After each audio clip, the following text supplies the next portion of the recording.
So I'm home after nearly a week in hospital. I had a bit of a complication after my DIEP surgery. So basically, not this Sunday gone, but the Sunday before, I had this little red mark appear on the top of my chest. And I thought that I'd just got bumped. So I didn't think too much of it. And then I went back to Salisbury on the Tuesday for a dressing change. And I said to them, oh, I've got this little red mark that's appeared. It's not hurting or bothering me, but I just wanted to see what you thought of it. And they said, oh, they can get bruised very easily because they're so tender and new. So I went home and they said, just keep in touch if anything changes. Anyway, over the course of that week, it got bigger and bigger and bigger. And it looked like a serious bruise. It was massive. So I was emailing in every day saying to them like, oh, it's got a little bit bigger. And anyway, by the Friday, they were like, right, you need to come in. So I went in and I had a blood test and I had an ultrasound. And on the ultrasound, they could see this,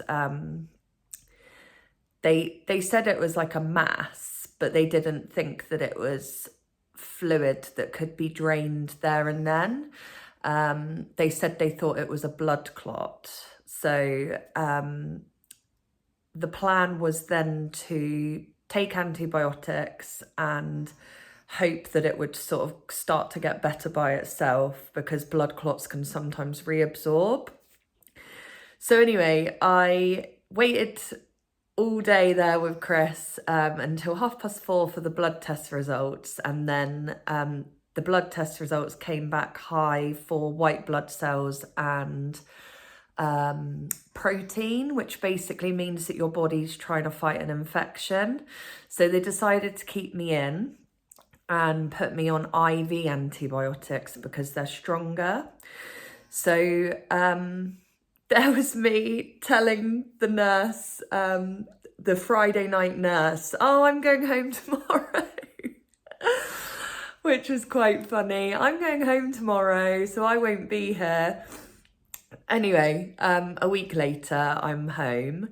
But yeah, it was a bit of a whirlwind, to be honest, because on the Monday, I ended up having another operation. So they could see it wasn't getting better by itself. So they put me to sleep and basically like flushed it out. And when they flushed it out, it was quite a bad infection.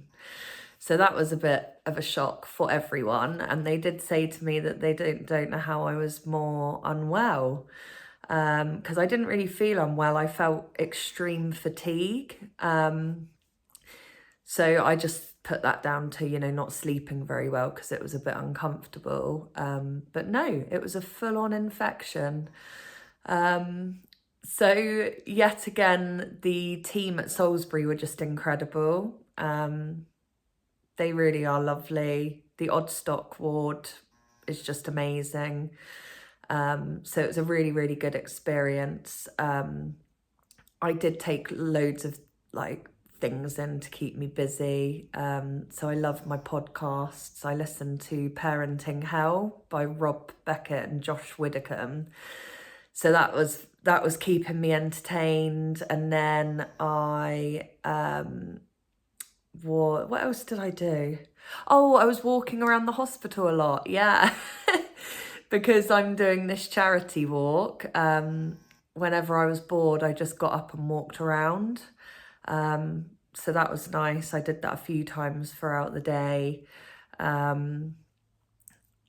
I was listening to Headspace. I used that app quite a lot. It's weird how quickly the time went, actually. By the time you get yourself up and ready in there, it goes really quickly. What else did I do? Oh, I did do a bit of doom scrolling for sure. Oh, Chris would come and visit me every day, and we'd go and get Costa, and I'd get a mocha with cream and marshmallows, and then we'd walk around the hospital to get some steps. And then I discovered the sweet shop, luckily not on the first day that I was in there, because that would have been a disaster. But yeah, I started getting pick and mix, which was just lovely. So that was really fun. So yeah, bit wild. I've now got this buzzing bandage in my pocket. So it's like a dressing for extra sensitive wounds. So it's attached to like a wire and it vibrates. I think the vibrating is to know when it needs to be changed. It's a bit strange, but it's quite funny because I'm just like buzzing as I walk around, literally buzzing. Oh gosh, I am glad to be home. Definitely glad to be home. I've got to go back on Monday just to get my dressings checked and the wounds checked, just to make sure that everything is still going in the right direction. So fingers crossed, no more hiccups for us. I hope you all have a great weekend.